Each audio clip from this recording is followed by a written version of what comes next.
And another listener says to us this morning, good morning, finding people for feeding birds is rubbish. For God's sake, we have bigger problems. And seagulls don't eat porridge. The councillors need to get the priorities right. I'm going up to Eyre Square today to feed the birds. Do I tell the seagulls and the pigeons where to go? I think I'll have to start playing Feed the Birds by Mary Poppins going forward into the future as well. Anyways, we're going to move on because we're looking at financial advice and we're joined by Dave McCarthy of McCarthy Associates in Woodkey. Dave, we're going to start with a question last week from one of our listeners, which is actually related to the topic today, which is investments. So if you have questions in relation to investments, get them into us straight away. But the question from a listener said, do you recommend index funds?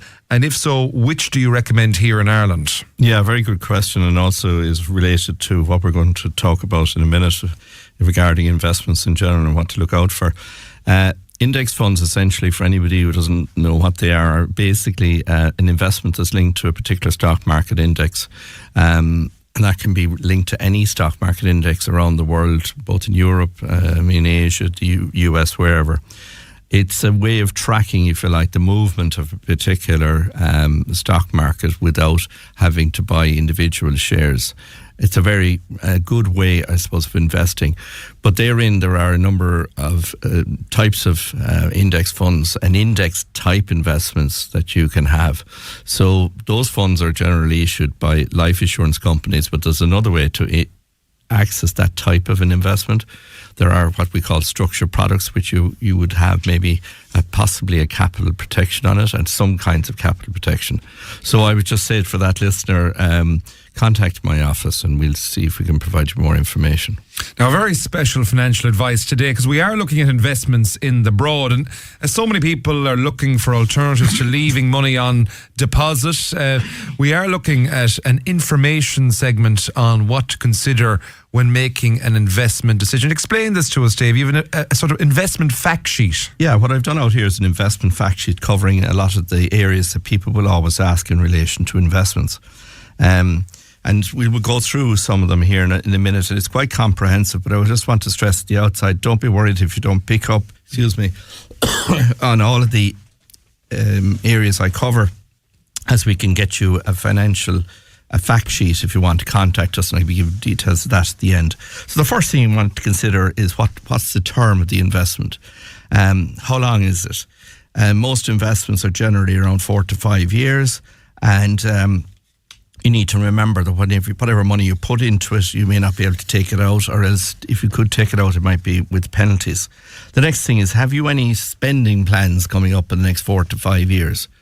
You know, sometimes people might decide I'll put X amount into a particular investment and then realise, hold on a second, I need money for extension of the house, change my car, whatever. So you need to really think hard about what you can afford to put in, and know that you're going to leave it there for that period of time.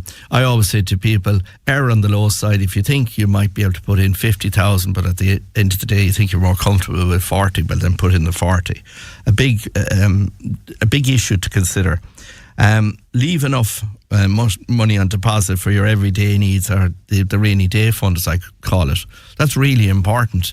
I would always say to people, put in to that rainy day fund what you will need to cover your potential day-to-day expenses, but more importantly, use it as an emergency fund, and then look at your ability to make an investment with whatever money you have over and above that.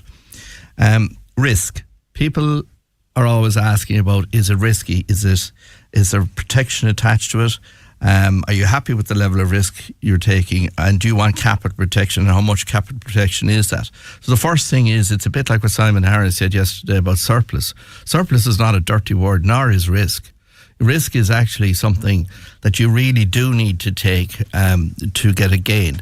And if you don't, well, then you're going to miss out on that. And I would always draw, I suppose, an analogy here between sometimes people's attitude towards risk if they're looking to invest monies that they have on deposit, and then maybe they're which a lot of people are, in a pension scheme. All pensions have risk attached to them, otherwise you're not going to get growth. So you're kind of, you're causing a conflict here between your mindset if you're not prepared to take a risk with some of the money that you want to put into an investment.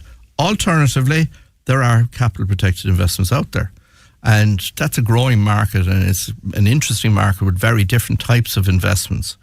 The next thing, can you access the money during the term of the investment, and is there a cost? very often you can maybe access a particular investment, but there are penalties. Penalties if you come out maybe within the first 5 years, or there are penalties, or if you like, an impact on the capital value of that investment when you take it out. Essentially what you really should say to yourself with any investment, don't be thinking about putting money in and then maybe looking to access it within the term. If you can't stay the term, then don't go into that investment. And again, some advisors sometimes say, well, you can access it, but realistically, I would only say that's something you should consider in emergencies. What are the costs associated with the investment? What are the charges? What are the costs? For example, is 100% of your money invested in this investment from the outset? And if there are ongoing costs after that, like say with life insurance funds, there are management fees every year. Whether you're making money or not making money, you're still paying management fees. But then again, there are other investments who don't have ongoing management fees and you don't pay any ongoing costs, and yet your money is 100% invested from the outset. So that's something you need to think about. Taxes. Hopefully you're going to make a gain. What tax am I going to pay? There's a variety of different taxes applied to different investments. For example, some of them, if they are deposit-based, which is more of a deposit than an investment, you pay dirt. Then others would be exit tax, which is what you pay on life insurance funds, and then which at 38%. And then others are capital gains tax, which is probably the most attractive category, because you have a €2,500 plus allowance that you can make each year as a married couple, and then you pay 33% on the balance. So again, what are the taxes associated with it? Do you clearly understand how the investment works? This is something that sometimes people don't kind of think about it when they're, and ask themselves, has this been properly explained to me? And that's really critical. And are you using an advisor? And I think, again, I would obviously recommend that people do go to advisors, but also an advisor who can provide you with the full range of investments that are out there. Some of them don't, in the sense that they might limit it purely to life insurance funds. If that's the case, you're not getting the full picture, because there's a variety of other investments that you're not aware of. Is the investment... Just on that note, yeah. How do you know if an advisor is giving you the full range? Or do you kind of do that yourself? You do. And actually, the reason I'm saying this is because I suppose there's a lot of advisors in the industry who don't cover these other type of investments called structured products, which have capital protection attached to them and have other features. And by the way, they're all regulated, and that's a key point to any investment you're looking at, that it's fully regulated.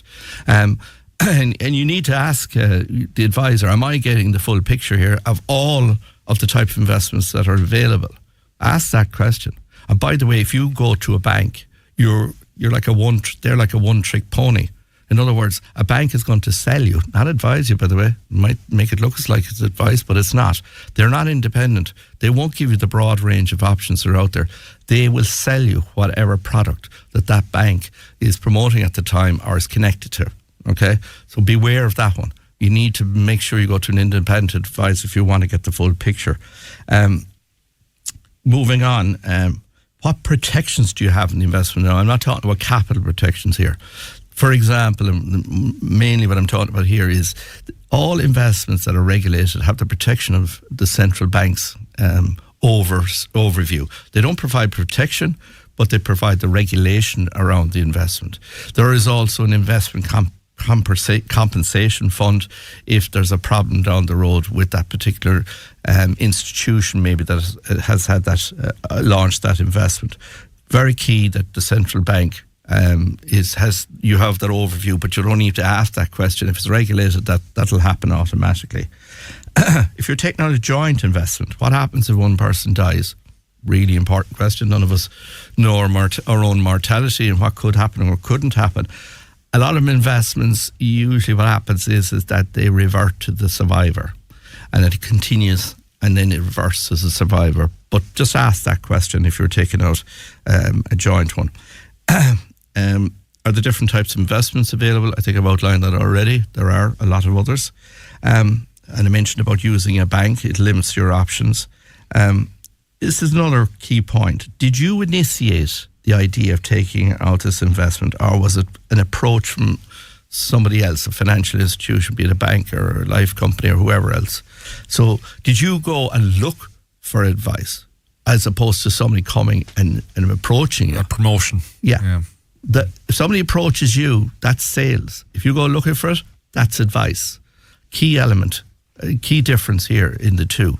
So I would always say you initiate this process with whoever you're talking to. Don't have it initiated for you, because there's a possibility you're not getting the full picture as to the options that you have, like I mentioned with the points earlier on. You initiate it, not have it the other way around. And take your time when you're making a decision. Don't be rushed into it. Some investments do have closing dates, which of course by their nature kind of might mean you have to speed up your decision. But those closing dates usually might be 6 or 7 weeks. And if you miss that, there will be something else coming on. But you make the decision when you're happy to make the decision, not when somebody is kind of pressing you to make the decision. And I have the Wolf of Wall Street in my head, and the brokers there selling on the phone. Oh yeah, and that's the other extreme of it. But absolutely, and they're ringing up guys. I mean, that still happens. Cold calling with what they call these boiler rooms, where they're basically selling dodgy shares. But that's a whole other world. But no, don't let yourself be pressurized into making a decision. And there's one other point I'm making here is, before I go on to a few warnings, beware of what I call the greed gene. What do I mean by that? We all have a greed gene in us. Anybody who says they haven't is not being true to themselves. The gamble gene. Our gambling gene. But the greed gene in particular is one where, you keep trying to push it out in terms of the gain that you're making, until maybe at some stage it starts to go south on you. If you're making a reasonable gain in something, be happy with it. And a reasonable gain are modest returns. And if you're looking for high returns, that means high risk. But if you have, and if that works for you to have a high risk investment, but as it's performing, as it's going along, John Morley's doing very nicely out this investment after 4 or 5 years, don't push the boat, John. Take the money off the table and go. And that's another thing. I'm a great believer in cashing in I shouldn't be using the gambling analogy, cashing in your chips. If you're making a gain and the investment's doing very well, and there's a period of years to go and you can come out of it comfortably with no charge, take the money, put it into a kitchen that you've gained or whatever it is, and reinvest the balance. So whatever you do, don't put it on Mayo to win the All-Ireland. Well, that's good advice anytime, I suppose. Well, I mean, far be it from me to sit in front of a Mayo man and disagree with him. I'll move on to the warnings. Right, let's go on to warnings. Few little tips and warnings about investments, apart from obviously the online scams and all of that. People are well aware of that. I'm not talking about that. When you're investing money, the money should be always transferred by you to the institution involved. Advisors don't handle the funds. And if they are looking to handle the funds that's been payable to them, there's something wrong. You need to ask yourself a question. And by the way, every advisor is very tightly regulated by the central bank.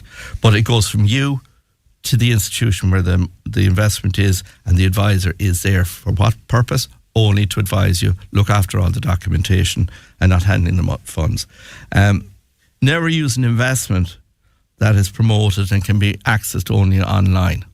Okay, you might do okay, you might not, but you always have to, as I always say, if you can't see the white of the eyes of the person giving you the advice, then you should be aware. Be happy with potential modest returns. I mentioned that. And last one, but not least, stay away from crypto. Okay, I don't care what anybody says. It's for maybe somebody who's very sophisticated. I'm sure somebody will ring in now in a few minutes and say, oh yeah, well, I put 1,000 into Bitcoin back in whatever and it's worth 100 grand now. Maybe it isn't, good luck to you, but it's not for everybody. So it's something that people need to be very careful not to get themselves involved in. So maybe hopefully those factors there will guide people listening this morning when they're looking at investments. It can be a bit of a minefield very often for people, but it doesn't have to be. So if they want to go on to our website, which is financialconsultants.ie, it'll be up on your social media here, Galway Bay FM, but it's financialconsultants.ie. Fill out the contact page and you get a fact sheet with all of this information on it, obviously free of charge. It was very informative, Dave. Just on a separate note, the European Union is readying a response to the second energy crisis in 4 years, and what they're looking at really is allowing governments the flexibility to curb the EU tax rules, which I know government have been citing that they can't touch certain tax because of EU tax bans. Is this a positive move, or are you cautiously welcoming this? Absolutely. I mean, put it this way, anything that's restricting government policy in this whole field that's coming from Europe needs to be relaxed. In other words, if they can't reduce carbon tax because of the fines or whatever, anything the EU can do at that level has to be very welcome for all EU countries. And at the end of the day, this is a temporary situation. So, they will probably, whatever they will allow individual countries to do will be pared back again, in 6 or 9 months' time, whenever this all kind of blows over. But it is very welcome, yeah. They've stopped short of market interventions such as capping gas prices or taxing energy companies' windfall profits. What do you make of that? Yeah, I think they're right in that. History has shown that could be potentially disastrous. I mean, there was a huge problem in the UK with that during our friend Truss's time in office, and it's really cost the country billions and put it in a bad state in that financially in that regard. So yeah, no, they are right, and they know what they're talking about when they say that. UK inflation has risen to 3.3% as the impact of the Iranian war continues. So they're very close to trading partner ourselves. We could feel that increase as well coming. Yeah, but remember one thing, they're not part of the EU, which is a key point for anything you're looking at where the UK is concerned, whether it's inflation or economic growth or not, or no growth. So they've shot themselves in the foot there. We all know that, not being part of the EU. So yeah, and it was interesting to note that an economic forecast came out about Western economies and how they're performing with all of we're seeing at the moment, and the UK was bottom of the barrel. Why do I think it's possible why that is? They're not part of the EU. Someone texted in to ask yourself, Dave, can I minimise, or how can I minimise the amount of the unfair CGT I pay on the transfer of my second house free to my son? That comes in from a John this morning to us. Well, what you're actually paying on a transfer of that is what they call capital acquisition tax, which is technically the same as what you pay in an inheritance. And it's if you like, it's a gift, because that's what's happening here. But it is still 33% the same as CGT. No easy way around that, listener, unfortunately. Tax on gains transferred, which are considered gifts or inheritance, it's there. You can't work around it, in my opinion, but maybe you could get some tax advice. Some interesting findings here as well. I'll finish on this because I assume it's a positive, but I stand to be corrected, Dave. There was a 16.2% increase in job openings in the first quarter of 2026 compared with the final quarter of 2025, according to the latest employment monitor from recruitment firm Morgan McKinley. The research also found that job seeker activity rose by 36% quarter on quarter and 19% year on year. Is this positive, or are people just recruiting and not actually employing? No, absolutely. Of course it's positive, and I think it reflects what we're all being told, if we want to listen to it, that we have full employment and that we've never had so many people in employment in this economy. Like, it's very easy in one sense to allow ourselves to kind of fall into a negative mindset with everything we've seen recently. But remember, I'm not minimising, the costs, fuel costs and all that. We're not going to get into that debate, But at the end of the day, there's a lot more happening there as well. There's a bigger picture there, which is how is the economy doing? How are companies operating? We see very few redundancies, and we've never been in a better position. And we need to kind of grasp that kind of positivity and not just focus on the negativity that we've seen in recent weeks. And sometimes, dare I say it, a lot of the negative people are usually the ones that shout loudest. And to finally finish off, it's not a question, it's a comment. I always enjoy Dave's financial advice and guidance. Thanks for having him on. But given the gyrations that Trump's war in the Gulf is causing, I think a safer bet is Ollie's tip for the racing at Gowran Park. I'm looking forward to hearing what that is, if he's allowed to tell us on air. But anyways, that's where we're going to leave it for today. Coming back, we're looking at sunny, more dispositions that are coming up ahead with Alan O'Reilly of Carlow Weather. We're going to bask in 20 degrees tomorrow. Here are today's classifieds on Galway Bay FM. Mount Bellew Mart special sale of store bullocks with their